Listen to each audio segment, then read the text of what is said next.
welcome back to Nutrifoody and Lifestyle. Like I said before, I am so happy to be back doing sit-down videos and long form kind of sort of content videos, but sit-down videos where I can sit here and teach you guys about just all the information that I've been learning and absorbing over the past at least 2 to 3 years, especially when it comes to holistic nutrition. As you guys know, I am a holistic nutritionist, and I became a holistic nutritionist in 2022 after I completed my certification with AFPA.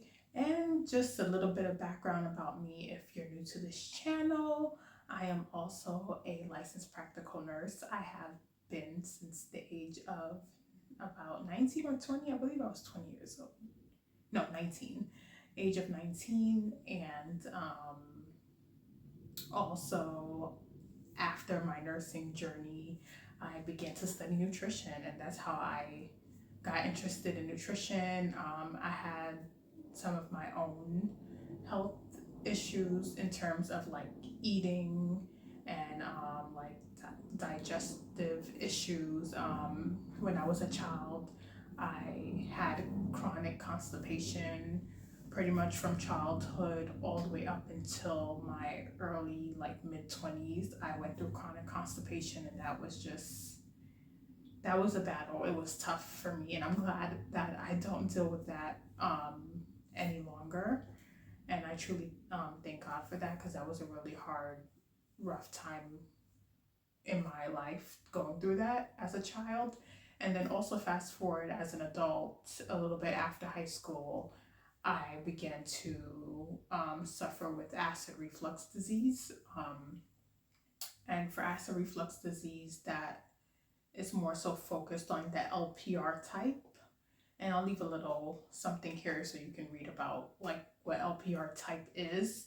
But if you look that up, the LPR type of acid reflux, there's two types where you get heartburn, indigestion, and all of that stuff. And then the other type, which is the type that I've dealt with all these years, which has been just a lot on me, caused a lot of fear around eating and things like that. That one affects your throat. And that's why it can complicate things when it comes to eating. So that's just a little spill and background about me. So I've been studying holistic nutrition, just also a little bit of herbalism, and just over the past 3 years, and God has given me so much revelation and knowledge around food and really what's going on today. Of course, if you live in the western part of the world, it's really, really bad, like with the food supply, the food quality, and the fake foods and the ingredients. So in this video, I want to focus on ingredients and go through a little bit of what's in my pantry. So let's get started. All right, so today we're gonna be doing a real life pantry breakdown. No judgment, just awareness. And we're also going to be talking a little bit about ingredients, because like I said before, just diving into holistic nutrition, I've learned so much like over the past 2 years, really 2 to 3 years, about just ingredients and the stuff they're putting in our food.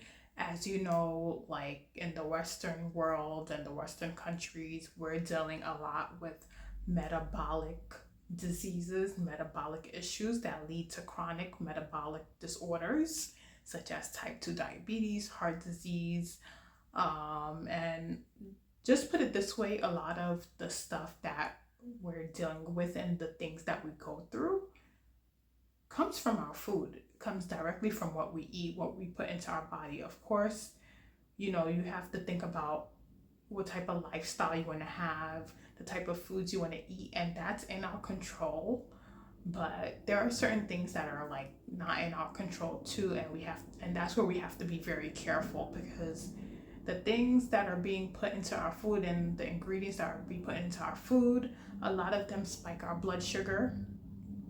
And especially for people that are already type 2 diabetics, that's the reason why they are not truly able to heal, because you're eating some of these foods and you think you're like on the path to like you're eating right and being healthy, but a lot of these hidden ingredients, and they're not even hidden because they put it as they list it on the ingredients, as you'll see in a lot of these things. It's just that people are not aware of like, hey, this ingredient actually is just spiking my blood sugar all the time. It's just going to make my blood sugar go up. So we buy these things the way they're marketed, thinking that they're healthy, and you're like, I'm doing everything right. But to be honest, a lot of these foods that we find in our supermarket, unless you're getting a one ingredient thing, doesn't allow our bodies to heal.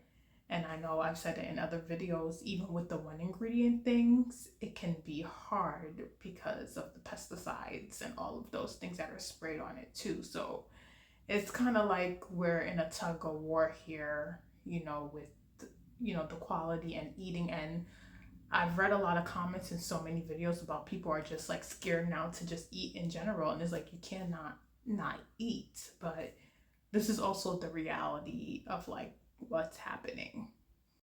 So before I dive into like some of the pantry items or foods that I have right here on this table next to me, I just want to talk a little bit about ingredients first, because that's the most important.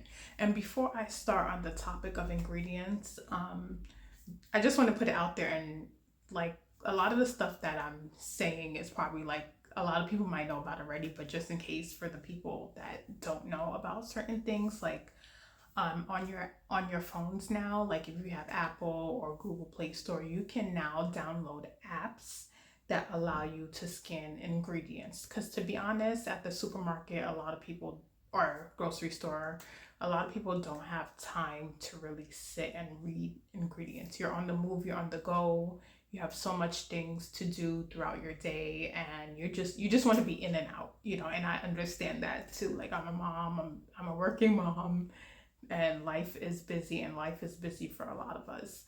So I completely get it. And the two apps that I have on my phone right now, and by the way, this is not sponsored either, but I've just seen it from other people's videos that I've watched, and they talked about these apps that they use.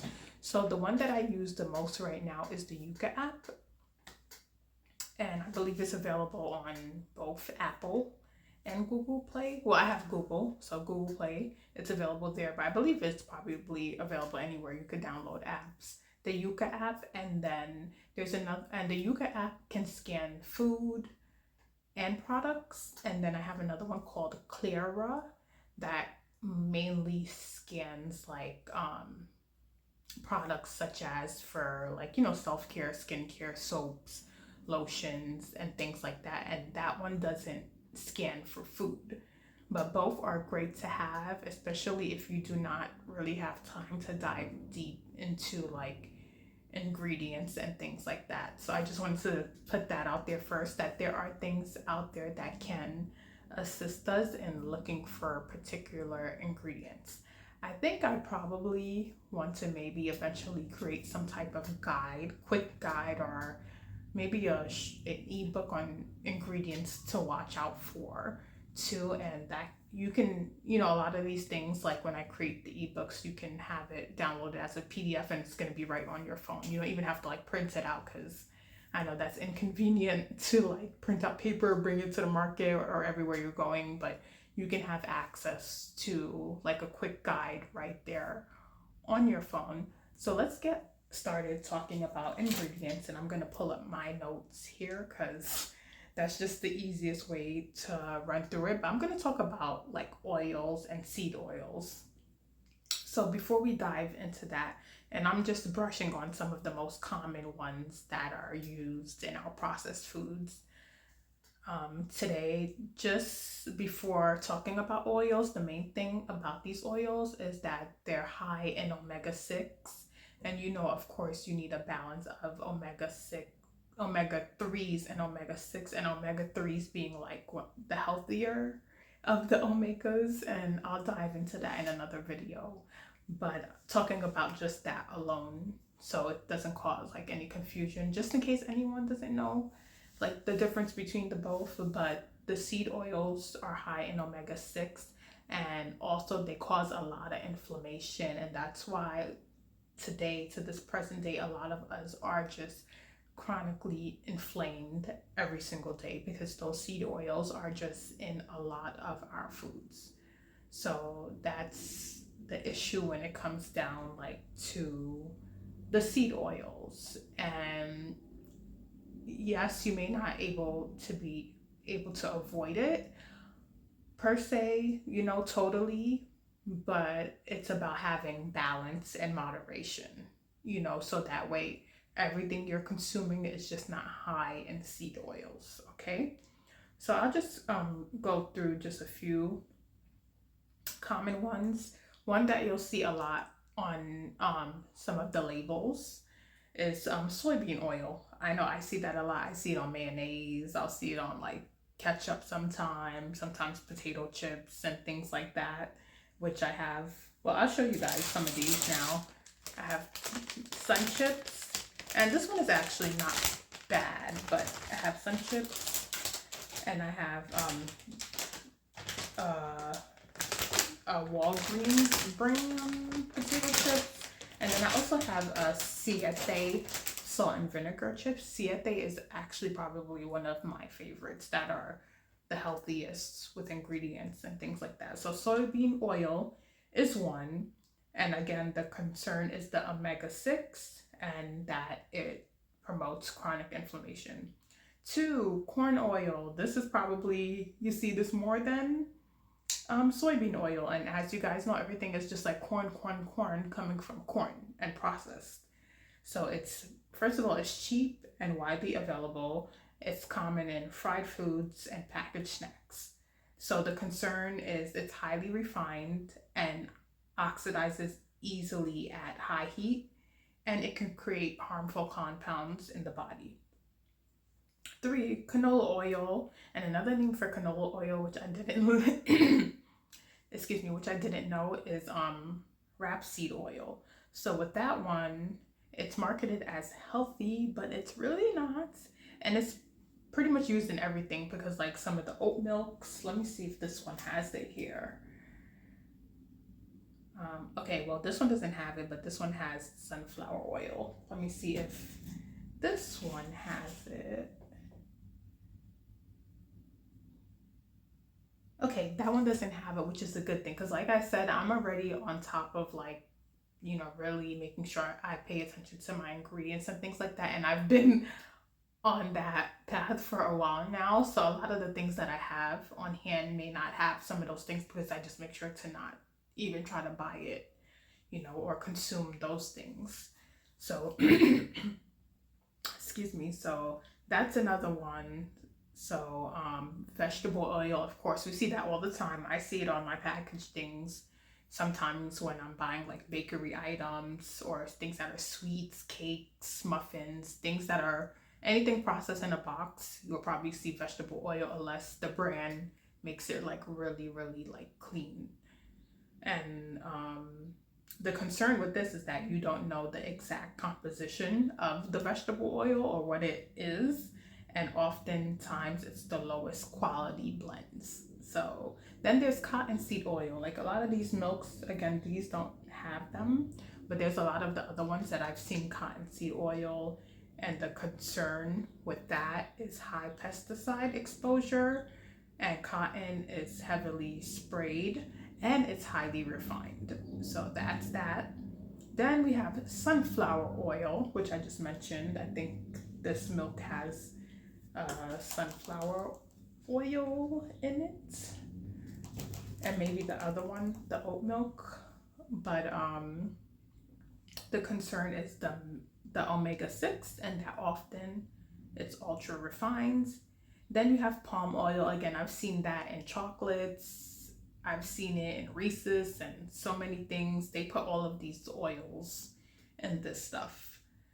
And then, of course, we have hydrogenated / partially hydrogenated oils or trans fats. That's just big. We want to stay away from the trans fats because that's what's strongly linked to heart disease and things like that. So avoid that at all costs if you can.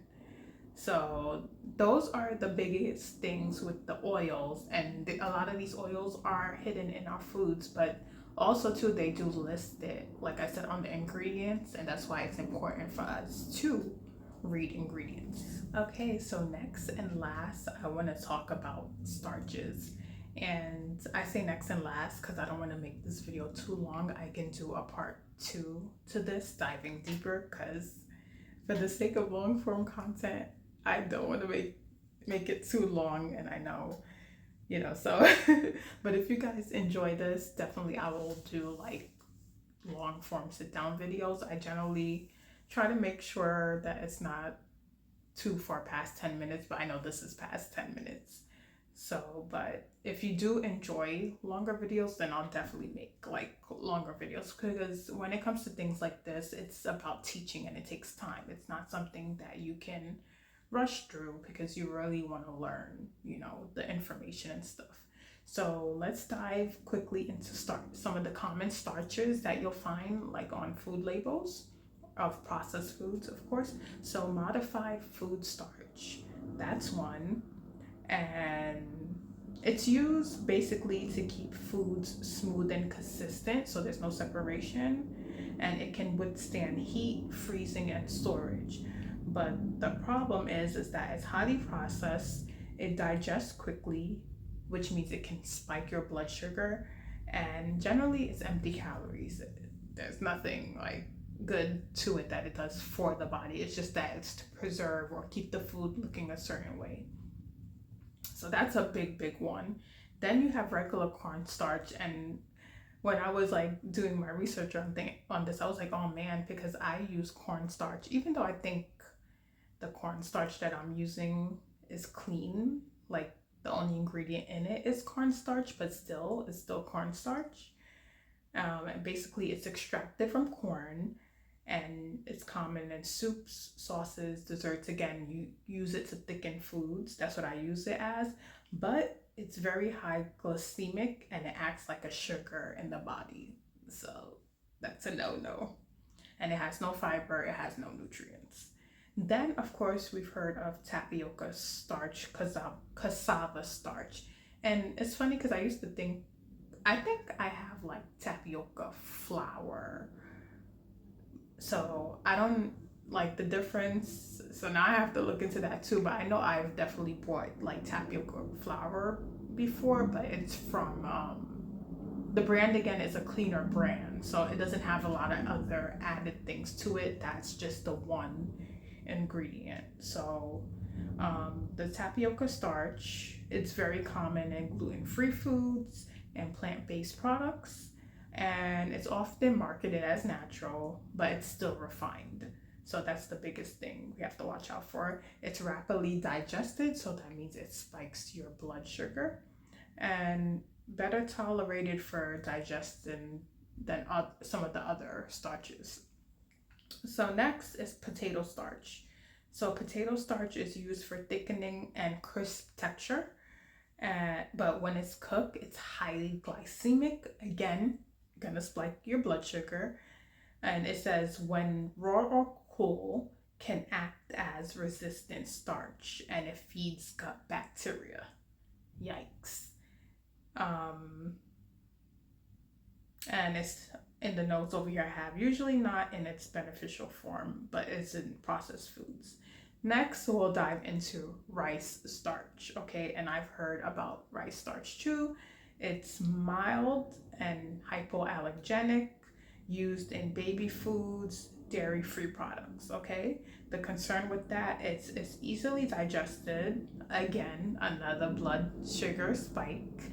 Our blood sugar is always getting spiked here, which eventually leads to insulin resistance, diabetes, and then it's very low nutrient, it has a very low nutrient density. Then there's wheat starch. It basically comes from wheat.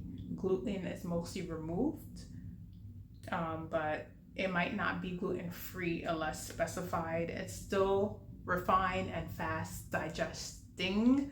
Again, blood sugar spike. So starches are added to thicken, improve texture, replace fat, and extend shelf life. But, it's like a lot of these things at the end of the day, it's just not good. Sugar is the biggest thing. You know, I've watched so many loved ones and family members have like diabetes, and I recently actually just lost my dad like last week, and seeing the battle with that and what the sugar does from the body is like, if you're not able to manage your diabetes or reverse it or come back from it, it's just causing a lot of damage over time to the body, on top of the fact that you have to take medications which will work for and do what they do, but still also cause damage to the body and do other things. So I'm gonna leave things right here, and if you want a part 2, let me know. I'll definitely do a part 2, but for now I'm gonna stop here. I hope you enjoyed this video. Definitely take notes. Definitely let me know if you're interested in having like an ebook too, that just kind of breaks down all of this, a ebook guide that you can just have with you on your phone and you can take to the supermarkets, or like I said, you can use those apps to help you scan ingredients. So until then, thank you for joining me here on my channel, and I hope you guys have an amazing, wonderful, and blessed day. Until next time.